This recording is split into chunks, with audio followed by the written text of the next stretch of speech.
आप सभी को योगाचार्य डॉक्टर गोपाल वर्मा का हार्दिक अभिनंदन। आज की प्रवचन संध्या में शामिल होने के लिए आपको आमंत्रित करता हूं और हर रोज की भांति हमारे बीच हमारे senior motivational speaker Shri R.K. Sinha ji आज एक बड़े ही इंटरेस्टिंग कैरेक्टर पर वार्तालाप करने जा रहे हैं। आप सभी परिचित हैं एलन मस्क से। इनका एक बड़ा क्रिटिकल लाइफ है। ये अपने जीवन में बहुत कठिनाइयों से गुजरे लेकिन उसके बाद भी सक्सेसफुल रहे। तो हम देखेंगे कि किस तरह एक फेल्योर सक्सेसफुल बने। इनके बारे में चर्चा करेंगे श्री एलन मस्क, क्योंकि इनके जीवन से हमें बहुत शिक्षा मिलती है जिसको ग्रहण कर हम भी अपने जीवन को सार्थक बना सकते हैं। इन्हीं शब्दों के साथ मैं आपसे हार्दिक निवेदन करता हूँ कि हमारे इस चैनल को आप सब सब्सक्राइब, लाइक और शेयर अवश्य कर लें। धन्यवाद। थैंक यू वर्मा साहब। और मेरे प्यारे प्यारे बच्चों, आपका बहुत बहुत स्वागत है और आप उपस्थित सज्जनों का मैं हार्दिक अभिनंदन करता हूँ, स्वागत करता हूँ। इस संध्या बेला में जिस आदमी की हम लोग बात करने जा रहे हैं, अभी भी वो यंग है। हार्डली उसका एज 46-47 ईयर्स हुआ है।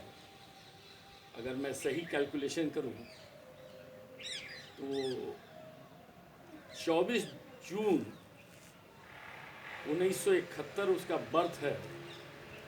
तो आज 29, 31 और 20, 50 साल, 50-51 साल उसकी उम्र हो रही है। 50-51 साल में ही उसके नाम के आगे इतनी सक्सेसफुल उपलब्धियां लग गई हैं जिसको कि अब गिनना भी मुश्किल हो रहा है। और सबसे ज़्यादा बड़ी बात क्या है कि यह आदमी वह नहीं किया जिससे लोग थक करके हार करके भाग जाते हो। यह लगा रहा और जो इसके दिमाग में आया, जो स्वप्न इसने देखा, उसे पूरा किया, हर तरह से पूरा किया। एक होता है, हम लोग कहानी सुने थे बचपन में, आज के बच्चे तो शायद उसको नहीं जानते होंगे क्योंकि दुर्भाग्यवश हमारे आज़ाद भारत के 5 एजुकेशन मिनिस्टर मुसलमान रहे और उन्होंने केवल मुस्लिम डायनास्टी को ही हम लोग के ऊपर थोप दिया था। तो हम लोगों ने पढ़ा मोहम्मद गोरी को, जो 16 बार पृथ्वीराज चौहान से हारने के बाद भी अटैक करते रहा। हम तो यहाँ 2 बार 4 बार के बाद अपना प्रयास छोड़ देते हैं, लेकिन मोहम्मद गोरी 16 बार पृथ्वीराज चौहान से हारा था, फिर भी 17वां बार अटैक किया और अटैक करके जीता था। तो उस हार और जीत की अगर कहानी दिया जाए तो वहाँ तो महिमा मंडित की गई थी मुसलमान होने के नाते। लेकिन फैक्ट ये था कि भारतीय कल्चर के चलते मोहम्मद गोरी जीता था। भारतीय कल्चर क्या थी? हमारी सनातन धर्म की कल्चर है कि सूर्यास्त होते ही युद्ध बंद, और दूसरे दिन के युद्ध जो शुरू होती थी सूर्योदय के साथ होती थी। तो सूर्योदय से सूर्यास्त तक ही दुश्मन रहता था, रात में सारी दुश्मनी खत्म हो जाती थी। दूसरा क्या था, एक और था, सनातन धर्म का एक बहुत बड़ा विशेषता थी कि हमारे यहाँ अगर कोई हारा हुआ राजा या हारा हुआ व्यक्ति जब जीते हुए आदमी के सामने सरेंडर करके माफ़ी मांग लेता था तो जीता हुआ आदमी उसकी सारी संपत्ति लौटा देता था और उसको वही सम्मान दे करके रखता था। ये 2 सनातन धर्म की बहुत प्रमुख विशेषताएं थी, लेकिन बाहर वालों ने इनका बहुत नाजायज़ फ़ायदा उठाया और यही कारण था कि हमारे यहाँ मुसलमान का भी आक्रमण हुआ और वो लोग यहाँ पर राज करते रहे। हमारे यहाँ अंग्रेज भी इसी रास्ते से गुजरे। हमारी ये 2 विशेषताएं, हमारे 2 अच्छे गुण से हम 400 साल तक गुलाम रहे। खैर, हम लोग आज इसकी बात पर नहीं जा रहे हैं। मोहम्मद गोरी का मैं केवल परसेप्शन लाया, चर्चा लाया सिर्फ इसलिए कि जो प्रयास करते रहता है, जो हर समय आगे बढ़ते रहता है, जो फेल्योर को फेल्योर मान करके रुकता नहीं है, जो आगे बढ़ते रहता है, उसका सक्सेस निश्चित होता है। चाहे वो पृथ्वीराज चौहान उसको क्षमा करते हो, हर बार हरा करके जीत करके उसको क्षमा कर देते थे, छोड़ देते थे, या जो भी था, लेकिन वो हर बार प्रयास करता था। यहाँ तो 2 बार 3 बार लोग बच्चे अगर एग्जाम में फेल कर जा रहे हैं तो सुसाइडल की ओर टेंड कर जा रहे हैं, बढ़ जा रहे हैं। घर में प्रताड़ना मिल रही है, घर से माँ बाप भी निकाल दे रहे हैं घर से कि जाओ तुमसे कुछ नहीं होगा। लेकिन इतिहास गवाह है कि जिसने अपना प्रयास नहीं छोड़ा वो हमेशा सक्सेस पाया ही है। एलन मस्क की कहानी बच्चों आज मैं जो सुना रहा हूँ, एक बड़ा विचित्र कहानी है। एलन मस्क का बचपन में ही माँ बाप के बीच डाइवोर्स हो गया। डाइवोर्स होने का नतीजा हुआ कि माँ अलग गई, बाप अलग गए, लेकिन एलन मस्क को एक चांस दिया गया। उससे पूछा गया कि तुम माँ के साथ रहोगे कि बाप के साथ रहोगे। एलन मस्क ने प्रीफर किया बाप के साथ रहना। एलन मस्क साउथ अफ्रीका के जन्म था इनका, साउथ अफ्रीकन थे, और बाप के साथ जब इन्होंने चुन लिया रहने के लिए तो इनकी बाप से पटी नहीं, बाप इनको पसंद नहीं करते थे और ये अकेला हो गए। प्यार क्या होता है माँ बाप का, इन्होंने बचपन में ही खो दिया। यह गरीब बेचारा अकेले सुनसान में पड़ा रहता था, दुनिया में कोई इसको नहीं पूछ रहा था, लेकिन इसका एक बहुत बड़ा दोस्त हुआ, किताब, बुक्स। 10 साल की उम्र में ये एलन मस्क ने इतनी किताबें पढ़ डाली जो लोग जीवन भर में नहीं पढ़ पाते हैं, जो लोग देख नहीं पाते हैं। एलन मस्क का रीडिंग जो था, बचपन में जब वो 8-10 साल का था तो एक एक दिन में 100-150 पेज किताब पढ़ता था। लेकिन ये किताबों से दोस्ती उसकी हुई क्यों, इसकी भी बड़ी विचित्र कहानी है। अगर तुम लोग सुनोगे तो बड़ा ताज्जुब करोगे। एलन मस्क बहुत ही ब्रिलियंट था, शार्प था, अच्छा मार्क्स सिक्योर करता था लेकिन किसी से कोई बोलता नहीं था, क्योंकि घरेलू वातावरण से उसका मन हमेशा बोझिल रहता था, इसलिए वो किसी फ्रेंड से बात नहीं करता था। नतीजा क्या हुआ कि इसको दोस्त जो है हर जगह पीटते रहते थे, जहाँ देखते थे एलन मस्क को। एलन दिखाई दिया, बस 4 लड़के मिल करके दे दनादन धुनाई शुरू कर देते थे। यह बेचारा गरीब केवल पीटते रहता था। नतीजा हुआ कि अपने आप में सिमटते चला गया और उसकी सारी कनेक्शन समाज से कटती गई और वो केवल किताब का ही साथी बन गया। किताब का साथी ये था और किताब इसके साथी थे। एक एक दिन में एलन मस्क का जो एवरेज वर्किंग आवर आता था, रीडिंग आवर आता था, that was 15 to 16 hours in a day, and he was going through the books only. बहुत किताबें पढ़ी और ताज्जुब करोगे बच्चों कि 12 साल में ही इसने कंप्यूटर का गेम बनाया और उस गेम को बेचा और उससे $500 इसे आमदनी हुई। आगे बढ़ करके सिर्फ 12 साल की उम्र में, 12 साल की उम्र में इतनी इसको नॉलेज हो चुकी थी कि 12 साल कब था इसका, अगर 71 से लिया जाए तो 12 साल 1983, जिस समय कि कंप्यूटर का ज्ञान बहुत कम लोगों को था। कंप्यूटर नया नया शुरू हुआ था, लेकिन कंप्यूटर में इसने एक गेम बनाया और गेम बना करके बेचा। आगे बढ़ा, उसके बाद 1995 में इसका कैमली करके, इसका कैमली एलन इसका भाई था, छोटा भाई, जिसका जन्म था 1972 का, उससे इसको बहुत अच्छी पड़ती थी।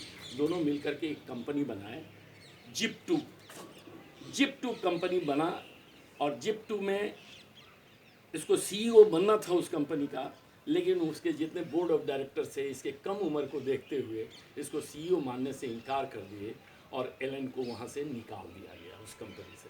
लेकिन एलन का जो शेयर था उसमें इसको पैसा मिलता है और पैसा ले करके लगभग 1.5 मिलियन के आसपास डॉलर मिलता है। वो लेकर के फिर उस कंपनी से बाहर आता है।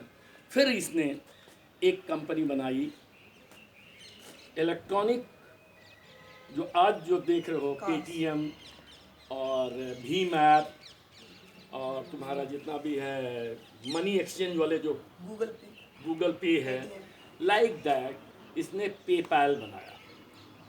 पेपैल जो है अपने समय की बहुत फेमस मनी एक्सचेंज वाली कार्ड बनी और इलेक्ट्रॉनिक मीडिया से पैसा का ट्रांसफ़र, और इसमें भी ये 2001 के लगभग में इसकी जब शादी हुई, लव मैरिज किया था, वहाँ से इसको जब हनीमून में गया तो उस पेपैल से भी इसको बाहर कर दिया गया। लेकिन उस समय तक इसका जो शेयर था वो 165 मिलियन डॉलर मिला। 165 मिलियन डॉलर बहुत बड़ा अमाउंट था। उससे पहले वाली भी जो कंपनी बेचा था that was also 22 million dollar. अगर चाहता, बहुत कम उम्र का लड़का था, 22 मिलियन डॉलर उस एज ग्रुप के लिए बहुत पैसा था। आराम की जीवन जी सकता था, शान के साथ रह सकता था, लेकिन उसकी सोच एक ही थी, हमें कंप्रोमाइज़ नहीं करना है, जो सोचना है उसको मूर्त रूप में उतार देना है। वो कभी उसको लाइक नहीं किया जो मीडियोकर क्लास के लोग कह देते हैं कि नहीं हो पाएगा। उसने कभी ना नहीं सुनना पसंद किया। वो कहता था तुम्हारी डिग्री मुझे नहीं चाहिए, तुम विदाउट डिग्री मेरे पास आओ, लेकिन तुम हमें इन्वेंट करके कुछ चीज़ दो, इनोवेटिव आइडिया बताओ, पैसा मैं तुमको दूंगा। और इसके लिए वो खुले मन से हमेशा तैयार रहता था, हमेशा लोगों का मदद करने के लिए तैयार रहता था। लेकिन उसको आदमी वही चाहिए था जो उसको प्रैक्टिकली बता सके कि यस हमारे पास ये आइडिया है और मैं तैयार हूँ आपको इससे कुछ करके दिखा सकता हूँ। No degree is required. Still today he is giving offer to everybody, don't show your degree, you come to me, you show your innovative idea, you come and execute that, and you take money from me. So he is giving an open option to everybody. Elon Musk 2002 में उसके दिमाग में एक idea I कि rockets जो जाता है space की ओर, तो रॉकेट सैटेलाइट को छोड़ करके स्पेस में ही गुम हो जाता है और नष्ट हो जाता है। तो एलन मस्क के दिमाग में आया बात कि ये तो बहुत कॉस्टली अफेयर है कि रॉकेट जाए और जा करके उधर नष्ट हो जाए। अगर रॉकेट को वापस ले आया जाए तो हमारा कॉस्ट ऑटोमेटिकली 50% हो जाएगा। और रीयूजेबल रॉकेट क्यों ना किया जाए, एक ही रॉकेट बनाएं और उसे बार बार यूज करूं, केवल उसमें फ्यूलिंग करूं और फ्यूल करके भेजूं और वापस आऊँ। बड़ा विचित्र ये आइडिया था, उस समय तक किसी के दिमाग में नहीं आया था। जब ये वहाँ से निकला, अमेरिका से रसा की ओर आया और बोला कि हमें मिसाइल का कुछ खोखा दे दो, खोखा मतलब खाली बॉक्स, मिसाइल का खाली बॉक्स दे दो, मेरे दिमाग में एक आइडिया है, I want to innovate a rocket जो सैटेलाइट को लॉन्च करे और वापस आवे। उसमें एक कमेटी बनी, कमेटी में उसकी बात रखी गई और लोगों ने बहुत हंसी उड़ाया, इसका बहुत मजाक उड़ाया गया। यहाँ तक इसकी मजाक उड़ाई गई रशियन कमेटी में कि इसके मुंह पर थूक भी दिया गया, ये bloody hell, you are coming with such a silly idea and you are spoiling our time. वहाँ से एक साधारण आदमी टूट जाता, टूट करके लूटा पीटा घर आता। लेकिन बच्चों सुन करके तुमको ताज्जुब होगी, एलन मस्क को और ज़्यादा डिटरमिन्ड हो गया, no I will make it at any cost. और उसने छोड़ दिया लोगों का सहारा, जाओ मैं किसी का सहारा नहीं लूँगा। वो अपनी टीम फॉर्म किया और अपनी टीम फॉर्म करके वो रॉकेट बनाना शुरू किया और रॉकेट बना करके अगले साल उसने लॉन्च किया। लेकिन अफसोस, रॉकेट उड़ते ही आग लग गई और 37 सेकंड के बाद रॉकेट वापस धरती पर आ गई, गिर गई। बहुत पैसा खर्च हुआ लेकिन फिर ये रुका नहीं, फिर अगले साल फिर एक दिया, फिर एक दिया। वो भी जा करके स्पेस तक पहुंचा नहीं, स्पेस से पहले ही जल गया, वो भी बर्बाद हो गया। फिर नहीं रुका, दुनिया इस पर हंसी। जिस कंपनी से इसने पैसा लिया था सब लोग इस पर इससे नाता तोड़ने लगे, इंजीनियर्स नाता तोड़ने लगे, बोले कि नहीं भैया तुम एक बड़े फेल्यूर तुम्हारा नाम है, तुम्हारे नाम के आगे केवल फेल्यूर लगते जा रहे हैं, तुमसे हम लोग नाता नहीं रखेंगे, तुम्हारे चक्कर में हम लोग भी बर्बाद हो जाएंगे। तो सारे इंजीनियर्स इससे नाता तोड़ रहे थे। सेकेंड टाइम ये ऑलमोस्ट 50% टेस्टन पर था, लेकिन सेकेंड टाइम फेल करने के बाद once again he started doing the same job and third time also orbit में जा करके इसका रॉकेट फिर फेल कर दिया। तीसरी बार जब फेल किया तब तक ही करीब करीब बर्बाद हो चुका था इकोनॉमिकली।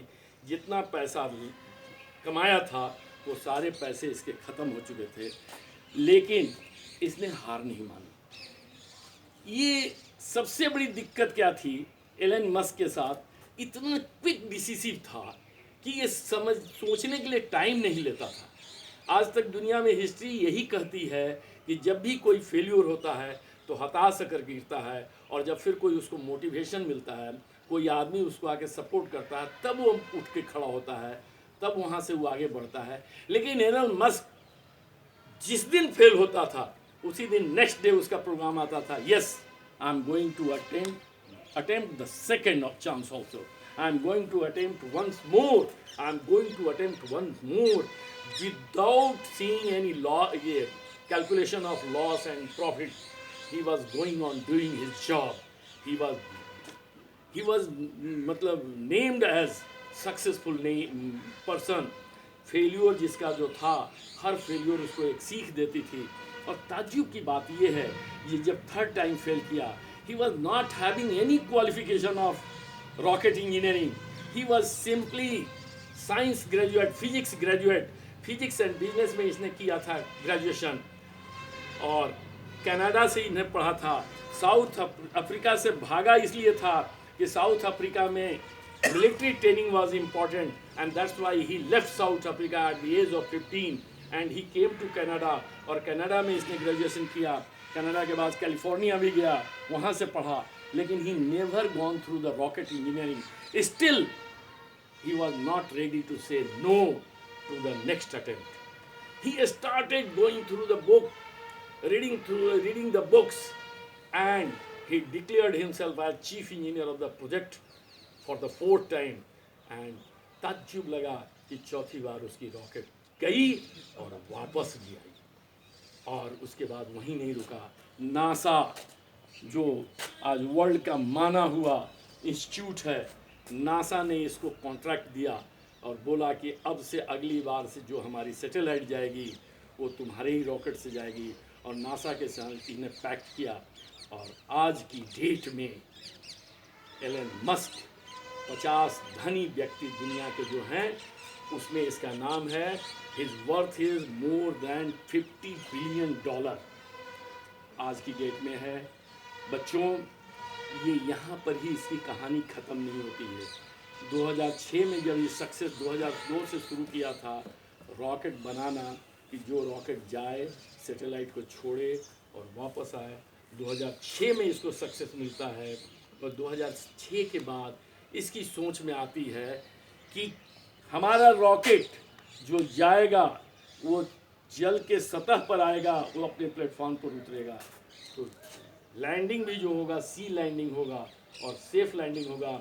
इसकी रॉकेट जाती है और मात्र 15 मिनट में सैटेलाइट को ऑर्बिट में एस्टैब्लिश करके और वापस अपने प्लेटफॉर्म पर आ जाती है। यहाँ से आगे बढ़ता है वो, और अब उसकी जो तैयारी है, टेस्ला कंपनी को खरीदता है। टेस्ला कंपनी का आज CEO है टेस्ला मोटर का, और वो बनाना चाह रहा है कि रोड पर ही चलने वाली गाड़ी आसमान में उड़ने वाले प्लेन से ज़्यादा फास्ट हो। और ये इलेक्ट्रिक मोटर की बात कर रहा है, आज सोलर मोटर की बात कर रहा है। सोलर सिटी इसने बनाया जो पॉल्यूशन फ्री है। आज उसी सोलर सिटी को मॉडल मानते हुए सारे जगह चल रहा है सोलर पर रिसर्च, और एक नई क्रांति दुनिया में आ गई है कि अब कोई पॉल्यूशन नहीं होगा, कोई धुआं नहीं होगा, किसी इंडस्ट्रीज का कहीं से कोई मलबा नहीं निकलेगा, और सन के सूर्य की रोशनी से इलेक्ट्रिसिटी बनाई जाएगी और उससे अपना एनर्जी लिया जाएगा। तो ये एलन मस्क का देन है कि एलन मस्क ने सोलर सिटी बना करके दुनिया को जगाया कि yes, the sun can solve the problem of requirement of energy.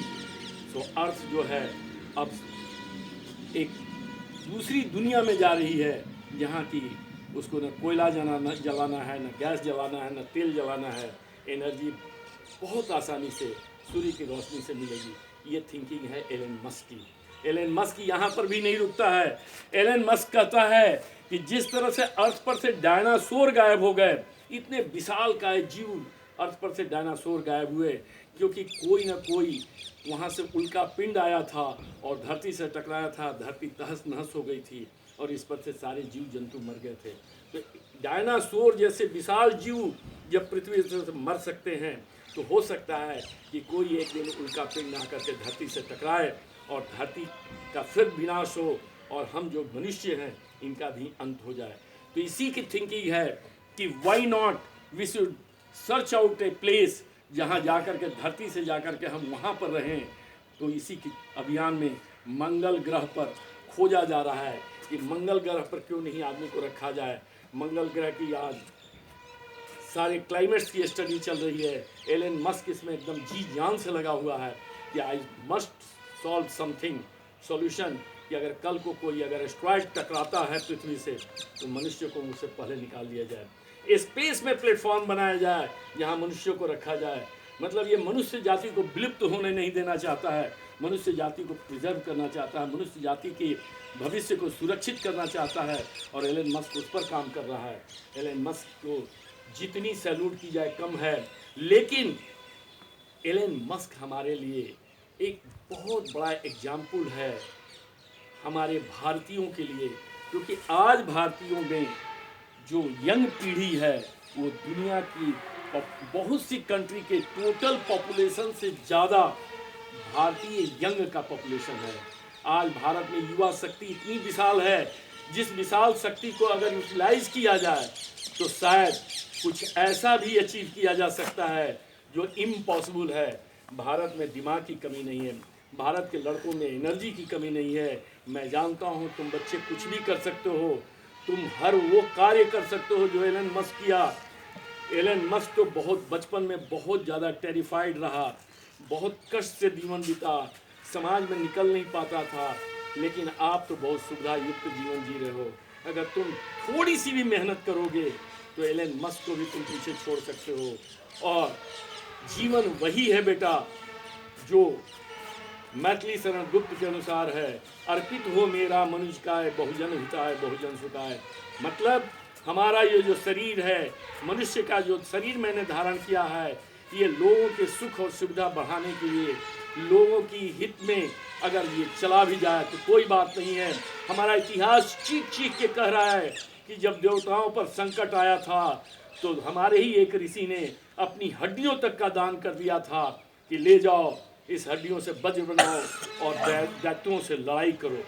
वो उस ऋषि का नाम आप लोगों को मैं बता दूं, उस ऋषि का नाम था दधीची और आप ही के यूपी के थे, यहीं सीतापुर के पास के थे वो ऋषि, और अपना जीते जी शरीर का त्याग किए और हड्डियों को दिया था इंद्र को कि आप वज्र बनाओ और इस वज्र से आप असुरों पर संग्राम करके विजयी हुआ।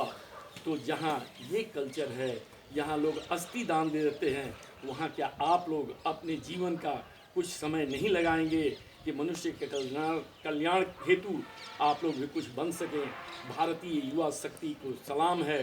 भारतीय युवा शक्ति से मैं आह्वान करता हूँ कि आइए, और एलन मस्क वहाँ तो एक हुआ है, आप सभी जगह साउथ अफ्रीका के एलन मस्क से आप बहुत आगे की चीज़ हैं, आप बहुत आगे निकल सकते हो। I wish every success at every moment. Failure से कभी भी घबराइए मत, फेल्योर ही है जो आपको लेसन देता है आगे करेक्ट करने का। आप तब तक नहीं सुधर सकते हो जब तक कि पिछली गलती से सीखोगे नहीं। तो हर फेल्योर पर रुको नहीं, उठो बढ़ो। फेल उसको नहीं कहते हैं जो गिर जाता है, फेल उसको कहते हैं जो गिर करके उठता नहीं है। तो मेरे बच्चों, कभी भी फेल्योर से डरो मत, फेल्योर ही तुम्हारी सक्सेस की सीढ़ी है। और इसके साथ मैं आप लोगों को धन्यवाद देता हूँ, आप लोगों ने इतना शांतिपूर्वक सुना, अपना समय दिया, क्योंकि आज की डेट में पैसा रुपया सब अलग छोड़ दीजिए, समय ही सबसे कॉस्टली है। इस समय को आपने दिया, इसके लिए बहुत बहुत धन्यवाद। आपने मेरी बातों को सुना, और अगर आप में से कोई भी एक लाइन भी इसको फॉलो करते हैं और अगर ये आपके जीवन को सुखमय, आपके जीवन के भविष्य को सुनहरा बना सकता है, तो मैं अपने जीवन को धन्य मानूंगा। धन्यवाद धन्यवाद धन्यवाद।